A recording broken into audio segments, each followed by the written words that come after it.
Cheese, episode 524. I'm your Joe Dix, joined by Mark Augustiniak. Hey. Matt Silner. Hello. The Free Cheese is a weekly video game podcast about video games, brought to you once a week by thefreecheese.com.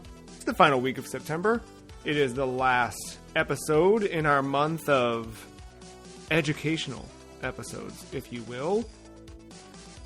Really tying in with the theme of going back to school.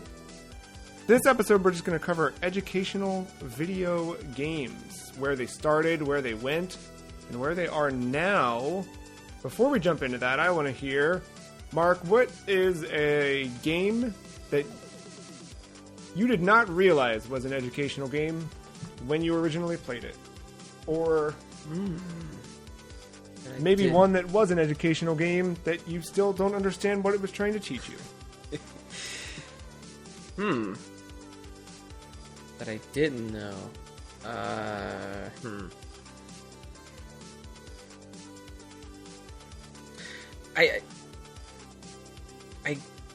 guess. I don't know. I was gonna say Oregon Trail, but it's like I might have known, but just didn't pay attention. You know. I don't remember them telling us anything related to learning with that. That was just something we did in the computer lab. Right. With no teacher ever pulled us aside and said, okay, so you spent the last week and a half doing nothing but playing Oregon Trail from the hours of 1 to 2 every school day this week. Here's why. No one ever did that. I think the closest we got is like someone trying to teach us to count how many bullets were left after we shot, but like there was zero educational. Right. Yeah, that's like the first thing that comes to mind. Matt, what about you? Is there a game that you didn't realize was teaching you something, but it was? Drug Wars on TI-83 was probably a good one. That's good. That's classic. Drug Wars. That was all text-based, right? Yeah. Yeah. For the more PG side, I guess Lemonade Stands, those little flash games. But no, let's be real. Supply and demand of Drug Wars taught you a lot. It does. I didn't know that was even a thing on the calculator. Like, I had like some like Mario knockoffs where you like pushed blocks or something. That's the only thing I remember. Yeah, you had that one kid who would be like, "Oh man, let's plug your TI-83 into mine, and I'll show you the truth." Man, do the kids still use? Like, I still see calculators in grocery stores, and they have to. I mean, like, just get your phone out. I don't get it. Like, what? I guess that's fair. I guess that's fair. I'm just thinking like a graphing calculator, though. Like, yeah, like your traditional like arithmetic, sure, but you're in calculus. Traditional or stuff. But the graphing calculator stuff's all in apps now too. Like, I don't. So weird. Yeah, I guess I have no idea. Like, I imagine I've not done the research because I don't need to in my 30s, but I bet Texas Instruments is making app versions that are right now. Incredibly expensive, but you get subsidized pricing if you're a student or a teacher, or through the school they'll give you a discount that's tied to your student Apple ID or some crap like that. But yeah, dude, I still see like the TI-83, the same thing we bought 20 years ago, is still like in bubble wrap packaging in your local big box store. Like, wow.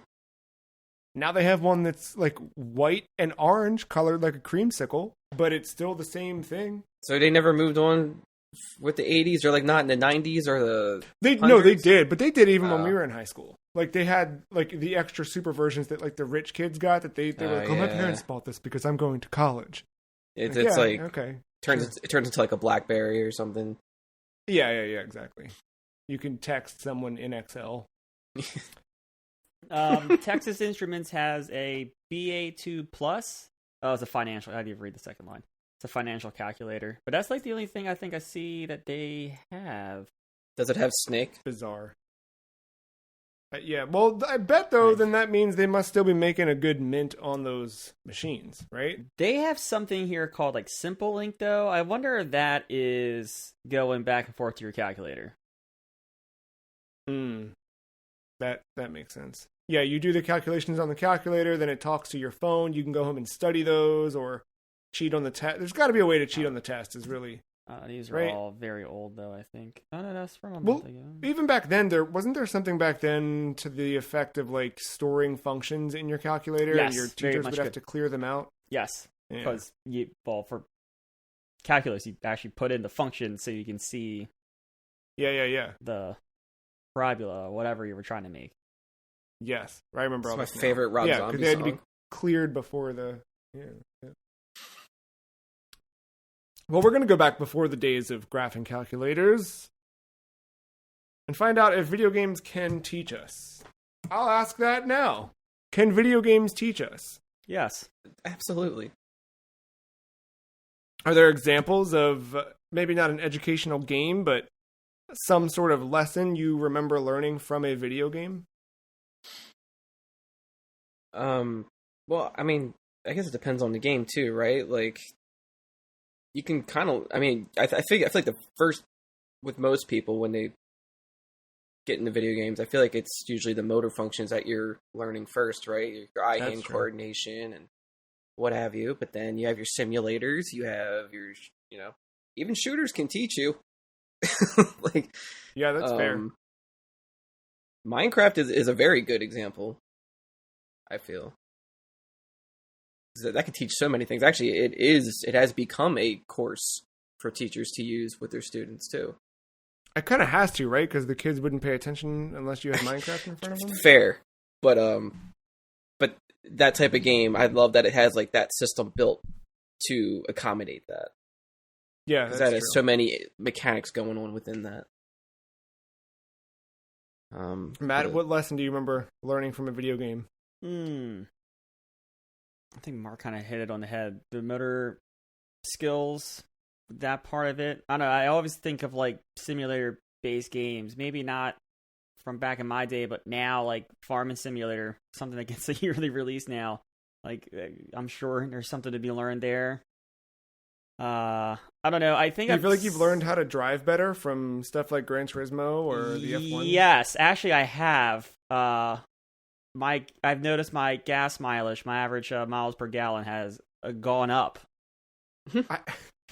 I think honestly, like playing stuff like some like rhythm games, like like with Guitar Hero was the craze and everything, and with Rock Band, that definitely helped with my like keeping like knowing how to keep a rhythm with instruments and whatnot. And then with Rock Band, just it's a good gateway to getting like learning drums. Like that's probably the instrument that is the closest to the real thing.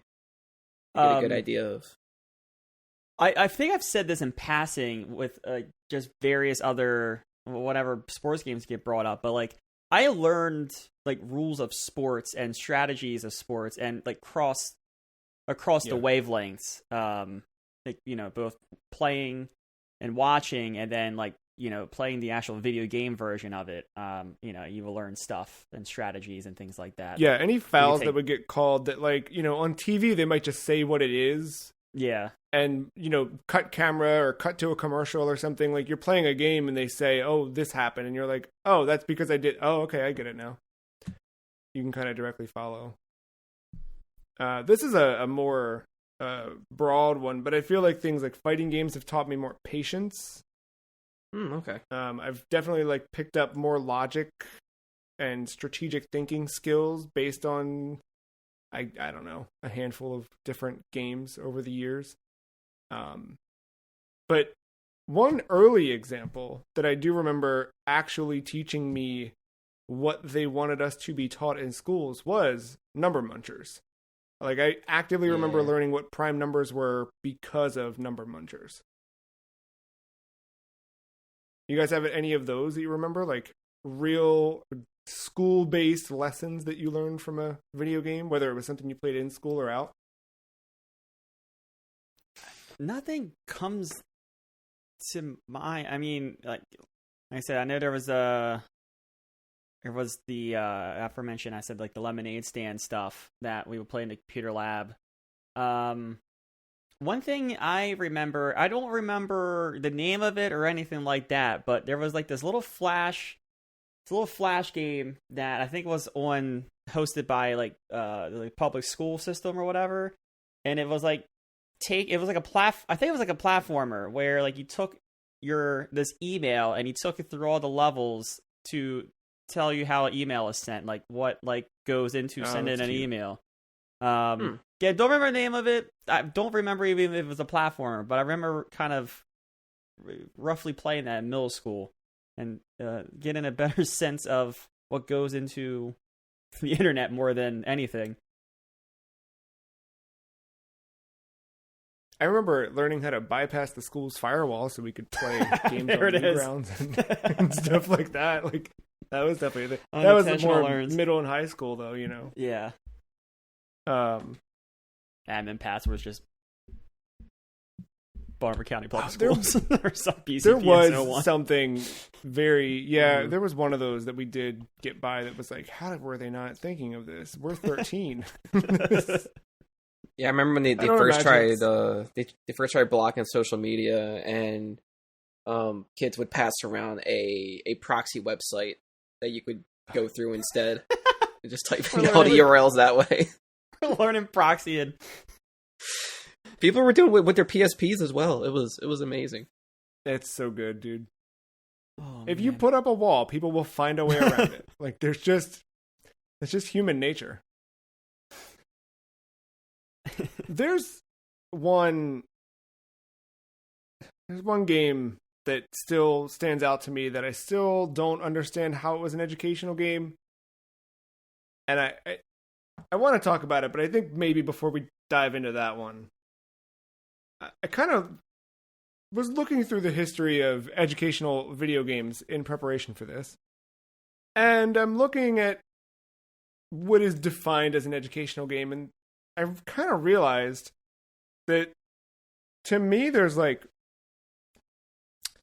3 to 4 eras, maybe 5. Mm-hmm. Let's call it 5. 3, 4. We'll call it 4. 4 eras of educational video games. And I kind of want us to kind of jump through them, talk about what we remember of the era, highlight some favorite games of those eras, and then, move to the next. So the way I break it down is floppy disk-based video games. But specifically, what I noticed in looking at all the floppy disk-based video games is that so many of these were sold to schools. They were targeted. Right. They were specifically designed and sold to schools, at least in North America, where we have our perspective. Then when you start seeing the CD-ROM era kick in, I notice a lot of like PBS flavoring. Some literal PBS adaptations from it shows like there's a lot of Arthur games and Magic School Bus games, but just even any of the games that I remember getting a Captain Crunch game out of a box of Captain Crunch that I feel like was CD-ROM based. Either way, all that stuff, even though it was Captain Crunch and whatever, it just was flavored like it was a PBS thing. I don't know why. But that whole era, looking at it, very much seemed like it was games sold to parents for their children. Very much in the vein of like, your kids are already playing these games. You've got that fancy new computer at home. You ought to have one of these CD-ROM educational video games. You'd also get your stuff. Well, you know what? I'll save it. I'll let you guys jump in. Then this is the one I wasn't expecting. Because I think when we think educational games, we kind of think, and at least I did, of those 2 categories, and that's it. Do you guys have a similar? That's my experience with it, for the most part. So, yeah, I mean, like when I was like a toddler, like I think the most educational games I had then were, it might have been just one game. I don't know if I had both of them, but I had a Sesame Street game for the NES. And yeah, they definitely, yeah. And I know they had an alphabet one and the one that taught you numbers. I'm pretty sure I had I don't know which one I had, but whichever one had like a Ferris wheel and you had to pick something. You either it was probably the letters. I probably had to like spell a word or something, and you just got rewarded for that, and that's just all it was. That makes sense. That, I feel like, and I'm being reductive here to fit into my stupid little categories that are arbitrary, I feel like that would fit in the sold to parents category, right? Not quite a CD-ROM, but still in that, like, sold to parents era. Yeah, because how else would I know about that? Unless it was given to me. Oh, yeah. A parent said, well, it's Sesame Street. It'll teach the kid something while he's playing a game. Might as well buy it. So you get games that were sold to schools, games that were sold to parents, and that's roughly around that CD-ROM home video game console era. Yeah. Then we hit the Nintendo DS. And we unlock this whole era of educational games I completely didn't consider when prepping for this episode.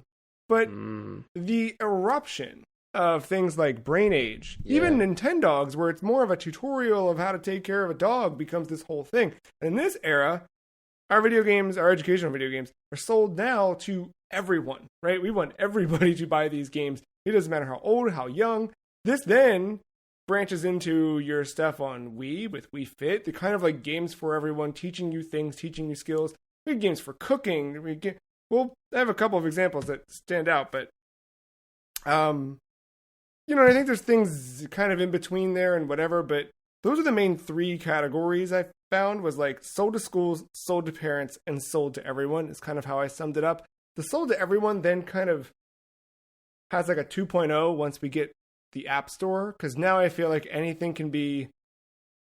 I feel like apps and YouTube have kind of replaced the need for some of these things to an extent, but at the same time, we are in our 30s and do not have children, so we don't necessarily know what is being sold to people in this regard. In a month, there might very well be educational games being sold on Switch right now that I'm just completely oblivious to. I don't think there are. I know one kind of game is being sold on Switch. Oh, it's not educational. Well, I guess it is educational in some ways. It's a little bit educational. Once you hit middle school, maybe high school, yeah. So that's kind of where I landed. Let's jump back to the games what were sold to schools era. The old disc-based, it doesn't need to be, but again, that was kind of what lined up for me. And this would be, we talked about it a bit at the opening, but this would be your Oregon Trails, if you will, which I remember playing a bunch in the computer lab. I think it was meant to teach us navigating what that actual journey was, but all I remember... Yeah. Sure. All I remember is who died, not who died, but that someone would die. Always someone would die on the journey, and I learned how to move the mouse cursor and shoot a bullet at buffalo or the biggest bullets ever. Yeah, the huge spheres. It really messed up my perception of how bullets looked and operated for 20 years. Did not know what else to do with that. There was Number Munchers, which I remember. Did you guys play any of the Munchers series? Yes. I think this era I'm going to not touch too much because, one, I'm a couple years behind you all, and two, I was homeschooled through the elementary school computer lab days, so any kind of software was in category 2 of what you said. Right. This Number Munchers, Matt, you should play it now. You'd like it a lot. The one I remember playing was black and white. I think they would later make color versions of this, but you were like these little frogs that chomped down on numbers. And I probably should have looked up gameplay before this, but I didn't want to spoil my memory of it because I have a very specific image in my mind. But okay. What I recall is there would be multiple options on the screen. You'd be given a problem, right? Like, which of these is a prime number? And it would be 3, 6, 9. And you'd have to hit 3 on the keyboard, like that kind of thing. And then that frog would munch down, and then there you go. Is that vaguely what? Am I remembering that right, Mark? The screen's like what you're... Yeah, I only played the ones that were in color, and I remember seeing a pink and green Munchers. And there would be I remember seeing a grid. And at the top or somewhere, it would be find all the problems that would equal 25, and you would see 20 plus 5 and all that stuff, and you have to eat all of those or something like that. But yeah, there's a bunch of versions of that, even I believe with words as well, like vocabulary. Yeah, there was a word muncher. A butt muncher, I think. Sorry, I could not say that. There's one that I still, to this day, I wrote about it on the podcast probably a decade ago almost.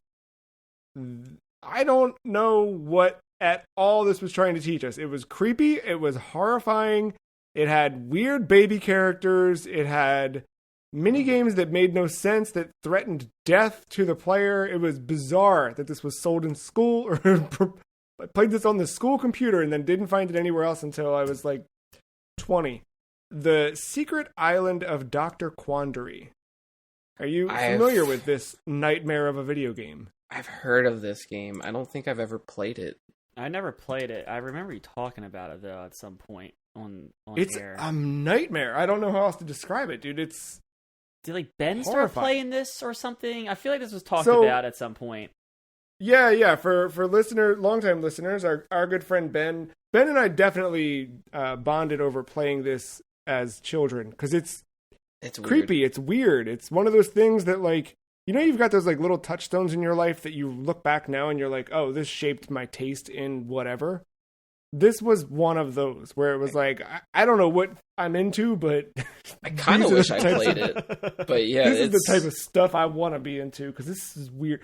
There's like a creepy magician man who shrinks you into one of the dolls you pick at the beginning. The music is odd and unsettling. It's just an adventure game. And as far as I can tell, the only thing that teachers were able to connect the dots to is like, you had to count things sometimes.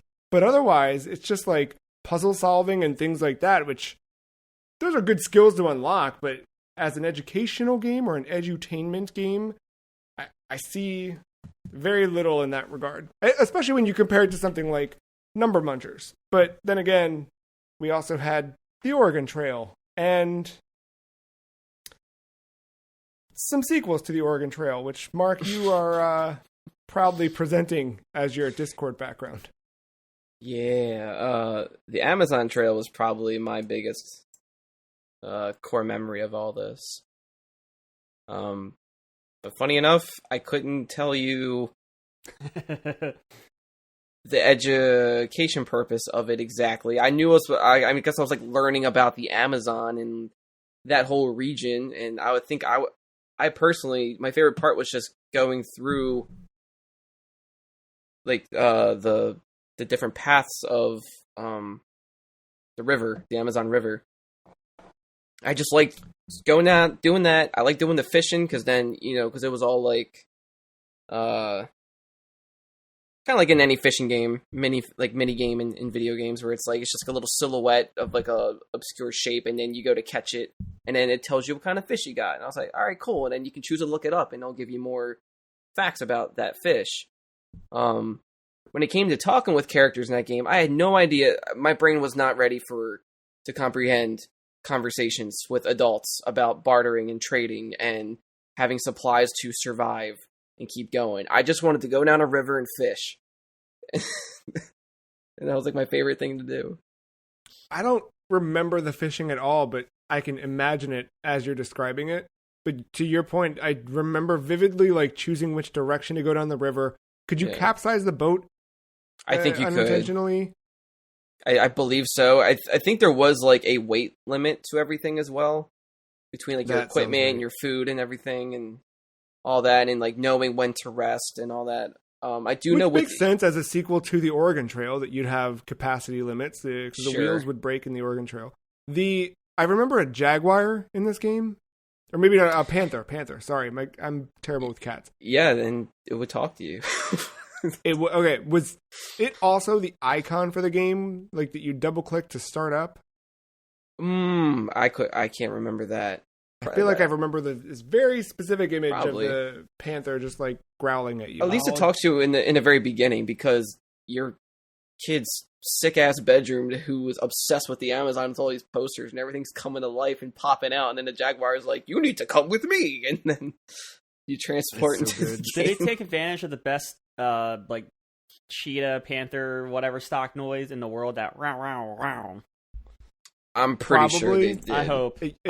That's my favorite. I love that NFL teams still use that. If they're like some type of safari cat, it's the best. It makes me laugh every time. I'm really hoping that this game would take advantage of that back in the day. I would imagine. I mean, they weren't going to go out and sample their own cat sounds, so I would imagine they would do whatever was available. Right. Yeah. Oh no. It does not. There's straight up voice acting. See, that I don't remember at all. I feel like we didn't even have. There was a couple versions of this game, but the one I played, I'm not even sure if we had the sound even on because these are all on Apple II computers, and yeah, you needed headphones because we didn't have speakers or something, and I don't think we had headphones plugged in. So probably a lot of the sound card too. I think it had built-in speakers. I think you could just turn the dials on the bottom, whatever. But they either didn't work or it was already muted internally within like the software or something. But it could have been that they just didn't want 50 kids in a room to turn on. Like I could, especially I don't know if you remember playing this one, but there was one game. I feel like I looked this up a few years ago too, and I didn't bookmark it to remember it for the next time I needed to know it. But it was this like. I don't know what else to call it other than just like toy software. Like you were just like dragging 3D cones and then like pressing play and it would just make sounds and shapes. Like it was really just this sounds to like familiar. Play around in 3D spaces, and you'd make these weird things that you were almost like making screensavers, but you couldn't export them, or if you could, they didn't allow it. I don't know. There was a lot of those like interactive games. Yeah. I remember a Spider-Man one specifically. Yeah, and like that kind of stuff, I feel like they probably wouldn't want a bunch of kids to have speakers on for that. Sure. Those things, but yeah. Yeah. Anything else in the sold to schools era of video games that you recall? Things you remember? Not just playing in schools, but just sort of like. I can't remember. Well, I don't know if I played this in school or if it was at my local library. So I feel like they can be lumped together a little bit here. I think this is the same category. But when Magic School Bus first came out, I was like obsessed with that. Yeah. I would check out all the books. I was watching the show. I remember I feel like I played some like CD-ROM games at the library, and then realized they were kind of lame afterwards, but for some reason that's standing out to me too. But in school, I think I might have hit just about everything that I can remember until we were, allowed to go on the actual browser and play Flash games, whatever. But other education games, I don't think it went really beyond that. It kind of got boring after that. It was just like, go to this website, read this article, do this quiz. Yeah. Yeah, you gotta, I guess, watch a video. Kids along. But that's why, when they weren't able to sell the stuff to schools anymore, they started selling it to parents. We hit the CD-ROM era. And this would be like I feel like I never played these, but they were like the Pajama Sam and the Freddy Fish and this whole sort of era. Mr. Fox along with right? And a lot of those Spy Fox. Again, PBS flavored types of things would hit. Did you guys have much experience with these, the sold to parents games? Yes. I don't know how many different versions of Pajama Sam or Freddy Fish that I had or I played with like a friend's house or whatever, but I've definitely played a few Pajama Sams and Freddy Fish games in the day. My friends always had them. There, even like I don't know if they were educational, but there was the putt games, that little purple car. I don't know how good that was. And there was like I remember those. They were in that same vein. I feel like when because growing up, I would switch between like living with each parent, whatever, like every couple of years or something.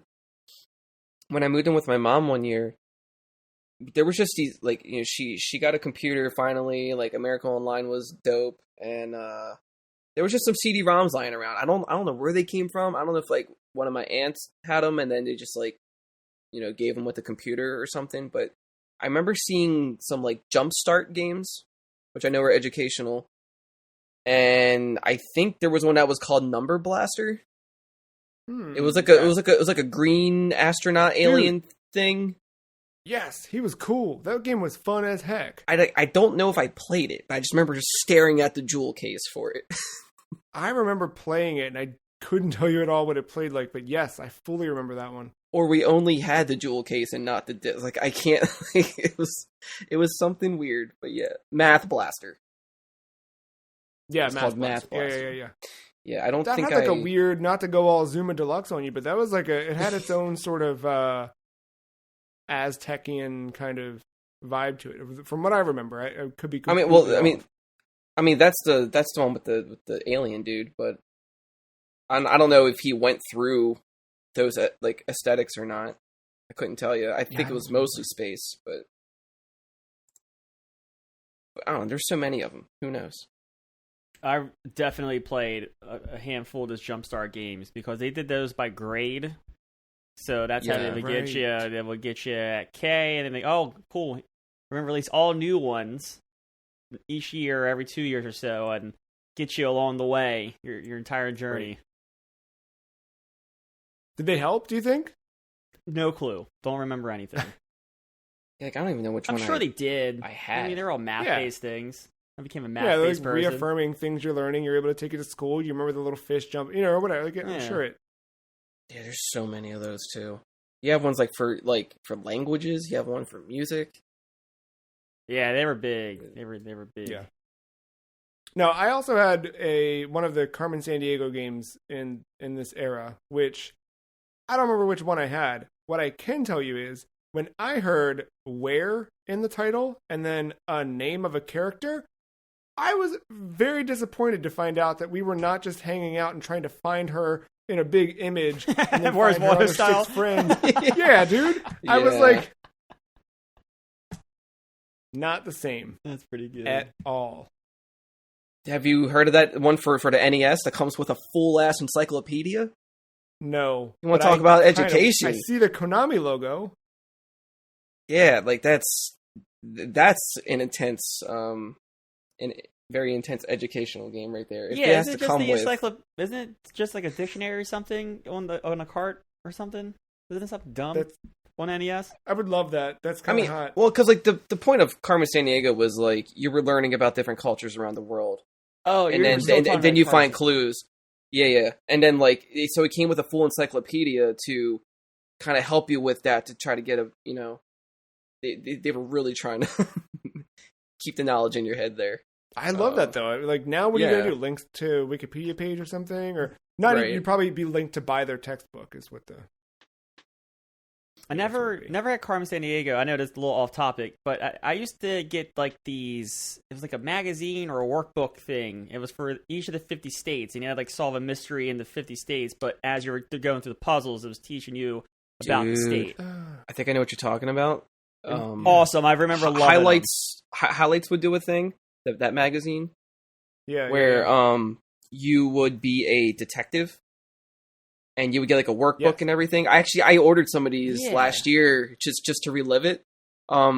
It wasn't each state; it was each country, like continent or whatever. So like you could do Japan, it would come with a little booklet, a little work booklet as well, but an educational thing, and you would refer back to that book to solve the puzzles within the workbook to see who stole what treasure.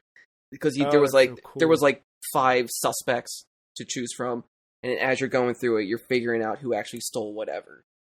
And did any of those use invisible ink at some point? Because I have like some sort of that I don't know. It was mostly just a lot of like stickers and a lot more boring stuff, or like connecting the dots, color in by numbers, or like, there's a lot more paper-based things. One of them might have, but if it did, I didn't have it. But yeah, they were very cool. Yeah. And those, I feel like you could have turned into a cool video game experience too, but... Oh, yeah, I always kind of got the impression that like that's what Carmen Sandiego was. It was like kind of one of those, but digitized. I wish. I wish it was more like the PBS show, where it's just like a trivia game show thing. Yeah, that would be neat. With the acapella. I can't find. I'm trying to Google that series of workbooks. But no, they had one for each of the 50 states because I remember that was like their hook. Like, I'm sure that existed too. Yeah, it just reminded me of the countries one. I'm sure probably the same thing, but just the countries to expand. You're based on how much I saw, MECC was involved with most of those educational games throughout the 80s and 90s. Yeah, I bet you that they are. It was probably all the same manufacturer. Finally, our last era, the sold to everyone era, which I think really starts with the DS, carries into Wii, and then eventually the App Store. But kind of jumping into that era. I mean, Brain Age is the big obvious one that I think stands out. I've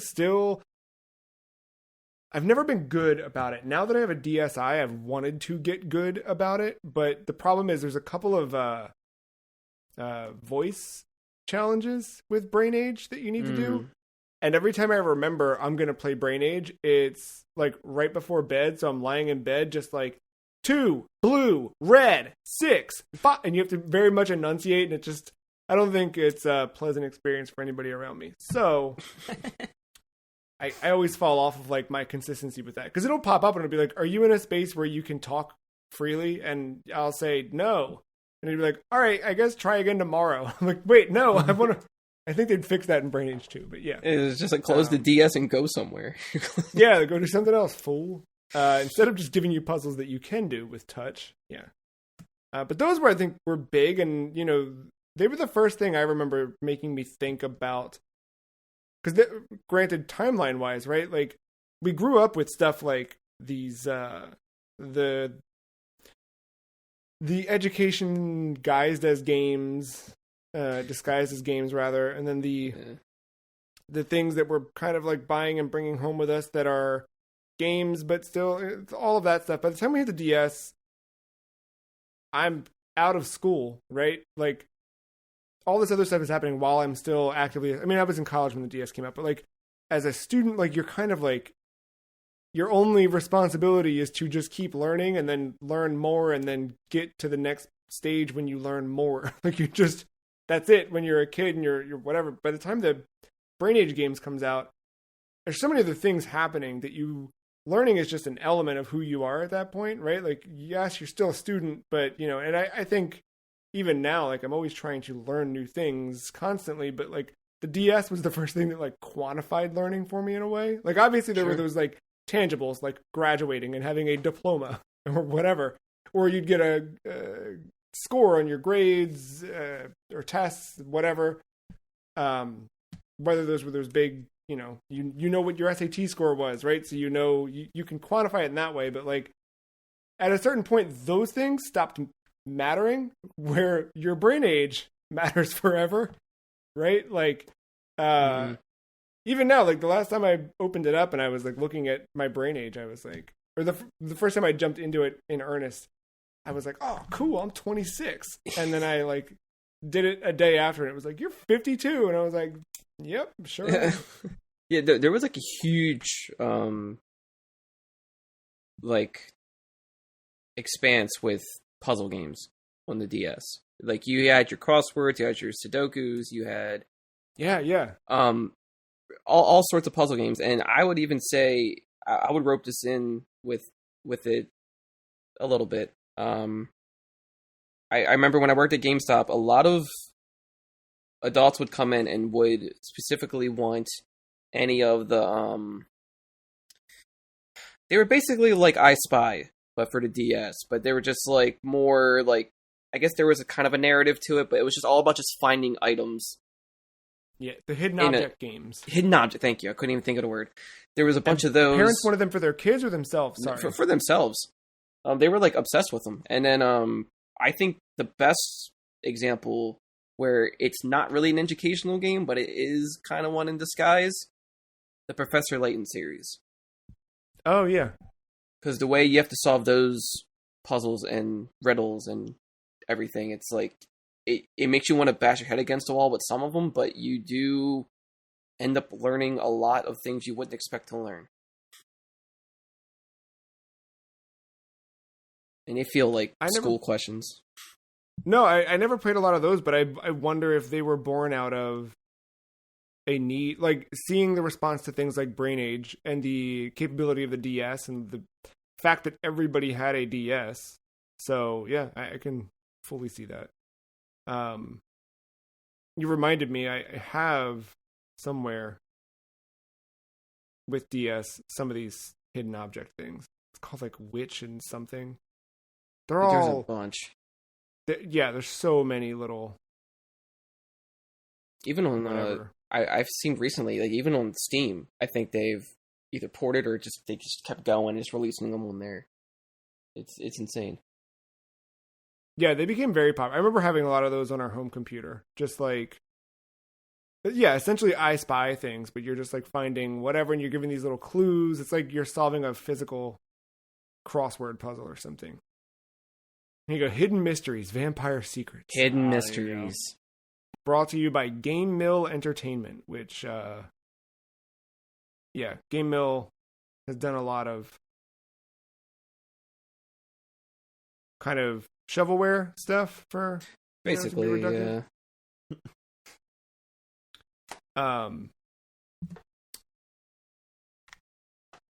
Yeah, and then of course, like Brain Age would have imitators like Big Brain Academy and things like that. Nintendo would keep that series going for a bit. There were a couple even on Switch. There was a Brain Age game that came out only in Japan and the PAL region. So weird. It's the extra weird part is in Japan, fully localized in English. If you sign into the eShop and you buy the Japanese version, it has English. I don't know why we didn't get it. The only thing I can think is it has a reliance on touch. So there in Japan, if you bought a physical copy of the game, I might be wrong about this, but I think it came with a stylus. I know that was the case for Mario Maker 2, but I think for this game it did as well. And I think maybe that was a reason why they didn't do it here, because they couldn't figure out how to pack a stylus into like. I know that sounds silly, but when they do things in North America, they have to think about Latin America as well. So there's all sorts of weird stuff that happens in Japan with Nintendo that they just never bother to do here, because they also needed to make sure it can happen in Canada, Mexico, and Latin America. I wouldn't trust us with it anyway. We would lose it the second we open it. Yeah. It's gone. Well, but it also increases production, I'm sure, right? Like all of that crap that they could just take care of locally within the confines of Japan. But anyway, we didn't get it, although it did make it to Europe. So again, just a strange, bizarre thing. Well, Jim Ryan asked for it personally. He got it, yeah. He's good. And there was a Big Brain Academy on Switch, which I bought, and it's fun, but it was kind of fleeting. I think it just sort of was here and gone. Other than the typical things, I think Mark, you pointed out a good alternative with Professor Layton, right? Where like something that's a game first, but teaches you things along the way or can be educational. Mm-hmm. We also saw a lot of instructional games start happening in the DS era that I think now you'd probably find as apps, but you got a lot of Ubisoft had these My Language Coach series. So if you wanted to learn French or Spanish or Japanese or German, they had these DS carts you could buy and it would teach you this language by playing through the game. There was also one called Sushi Academy, not by Ubisoft, but this was another one I found where you would actually learn how to make different types of sushi rolls by doing it in the game. There's other cooking games that did similar things to this. There was a DS game that taught you specific recipes, and there were, the same way you'd buy a cookbook or you would buy a DS game, and you remember, like the DS would open like a book, so you could have the interactive recipe right on the thing. And this is probably replaced quickly by iPad once those hit, but stuff like that was not. I bet you didn't have to scroll through a Life's blog to get to the recipe on the DS. No, probably not. You know what's great for those though? Ad blockers. I've become a huge proponent of that. Anything else from the kind of sold to everyone era that stands out or that you're remembering or thinking of? I remember I had Big Brain Academy on Wii. I don't remember which one, but because I never had a DS until 2DS very late in the game. Right. I just thought their marketing was it shifted. You kind of mentioned the CD was like very clearly educational, but disguised in games. This was It wasn't so far as like educational, but it was more like mental health in the aspect of training your mind and keeping it sharp, exercising the brain, as they would say. It wasn't so much branded as like you're going to learn arithmetic. It was, hey, stay sharp, work that muscle called the brain, while staying healthy, really good point, using Wii Fit. Or you do that with Tetris DS. Which those are the two things I do. Big Brain I will still, not Big Brain, but Brain Age I will pop in, and Tetris DS is a, once you introduce me to that, that's a mainstay. Yeah. I think the last game we should mention in our educational games episode that I think was one of the more unique approaches to learning in a video game, Typing of the Dead. Yes. Oh, man.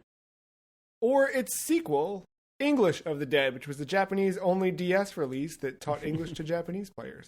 Yeah, stuff like that where like you're kind of playing a game you already know in a way. Typing of the Dead was, I believe, House of the Dead 3's engine redone with, it might be 2. I might be wrong. I want to say 2, but they're both similar in my eyes.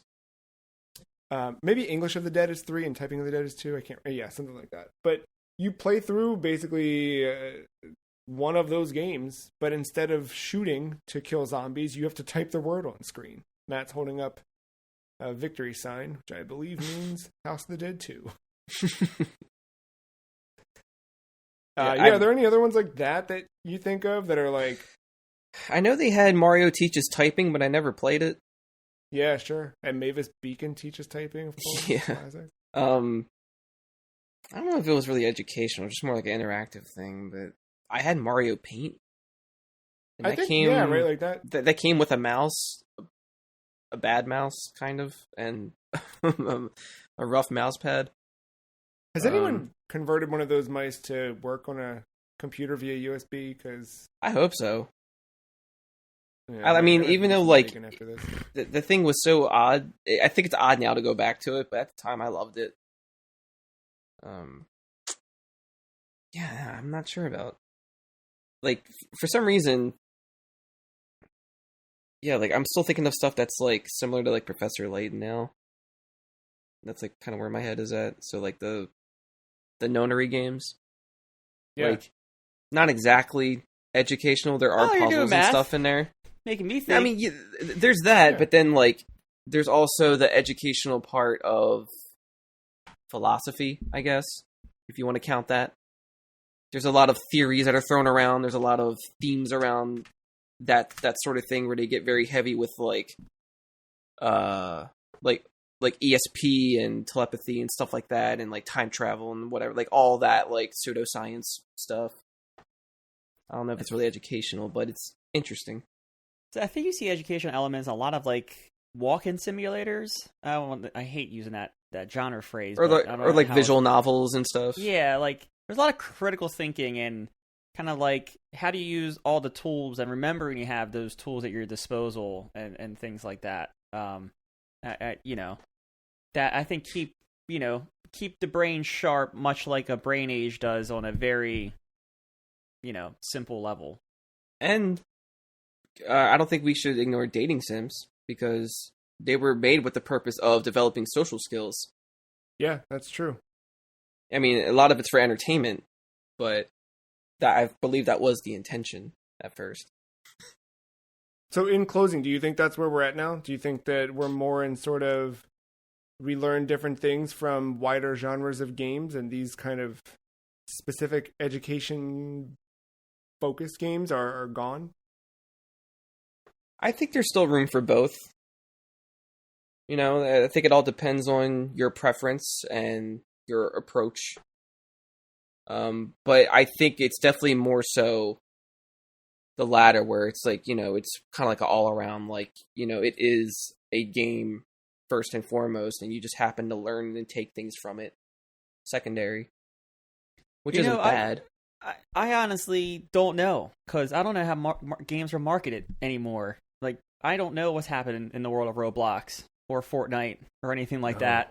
Because that's its own beast, and it's in a very weird way. I only get the games marketed at me at the age of 31.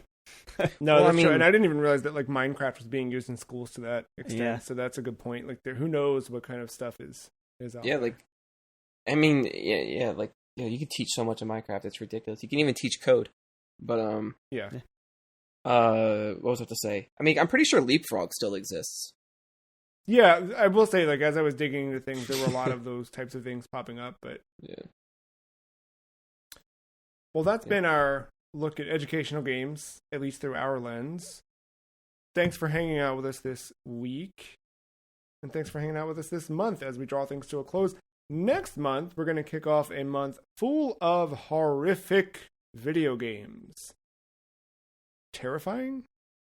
Thrilling? Chilling? Killing? Be sure to check out thefreecheese.com for the full list of what we're playing in October. But today, I can tell you that if you come back in just 1 week from this recording, you'll be able to hear us talk about the seminal Famicom classic, Sweet Home. That's right, the video game that influenced not only Resident Evil, but I would say an entire genre of video game, comes to thefreecheese.com. And so do you. Next week on episode 525. Thank you, Mark. Thank you, Matt. Thank you, listener, for listening.